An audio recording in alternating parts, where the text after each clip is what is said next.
এক বেটার মুখের মধ্যে রুচি নাই, কি নাই? রুচি নাই। এক বেটা বলতে এক বিয়ের কথা কইতাছে, আগে ওয়াজ করবো না, কিছু গপ করে হলে কিতা করে লয়, কিছু গপ করে হলে। আমারে কি সবাই চিনেননি? চিনেন না। এই বুড়ুঙ্গা ভাত খাইতেছি 7 বছর ধরে, এখনো যদি না চিনেন তিয়ার ভাত খাওয়াটা আমার বেকার হইতেছে না। তো বিয়াই গেছে বিয়ার বাড়ি, কার বাড়ি?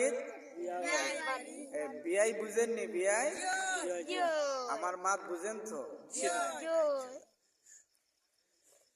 তো বিয়াই গেছে বিয়ার বাড়ি সকালবেলা। এখন চিন্তা করছে যে বিয়াই যেহেতু আমার বাড়িতে সকালবেলা আসছে, তাহলে তো বিয়াইরে তো কিছু খাবার লাগে না? তো বাড়ির মধ্যে একটা ছাগলের বাচ্চা ছিল, কি তার বাচ্চা? মোটামুটি বড় আছে। বিয়াই আইছে, বিয়ার খুশিতে ছাগল এটা জব করে লাইছে। কিতা করছে? জব করছে বিয়ার লাগি। খার লাগি? বিয়ার লাগি। তো জব করার পরে গুস্ত পাক করছে, ঘরের ভিতরে রুটি বানাইছে। বানানোর ফলে বিয়ার সামনে রুটি আইনা দিছে। কি আইনা দিছে? রুটি আইনা দিছে। রুটি আইনা দিয়ে গেছে, বলছে যে এখনকার তরকারি নিয়ে আয়। কি নিয়ে আয়? তরকারি নিয়ে আয়। তরকারি আনতে আনতে আইয়া দেখে রুটি নাই। কি নাই? রুটি নাই। মনে করছে বিয়ার মনে বেশি ছোট বুক লাগি গেছে। কিতা লাগি গেছে? বেশি ছোট বুক লাগি গেছে। তো কি করলো? রুটি যখন পাইছে না, আন্না দেখে তরকারি, আন্না দেখে রুটি নাই। এখন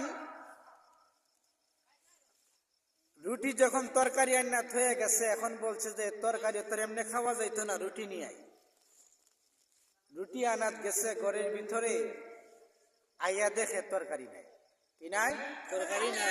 তরকারি নাই। এইরকম আওয়াজ যাওয়া 3 বার করছে। কয়বার করছে? 3 বার করার ফলে 3 বারে রুটি খাইছে বেটা 30টা। কটা খাইছে? 30টা। কটা খাইছে রুটি? 30টা। আর একটু জোরে কও, 30টা। একটু আওয়াজ দিও, তাহলে একটু ওয়াজ করতাম ভালো।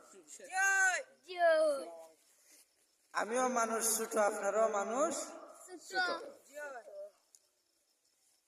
এই আমার জন্য খাস করিয়া দোয়া করবেন, যাতে আল্লাহ তাআলা আমার উপর রহমত নাজিল করে আর আমার জবান থেকে যাতে দিনে কিছু কথা বাহির হয়। দোয়া করবেন তো? তো 3 বারে রুটি খাইছে 30টা। খসিটা খাই লিছে, সারা 1 লইবেটা খাই লিছে। কিতা করছে?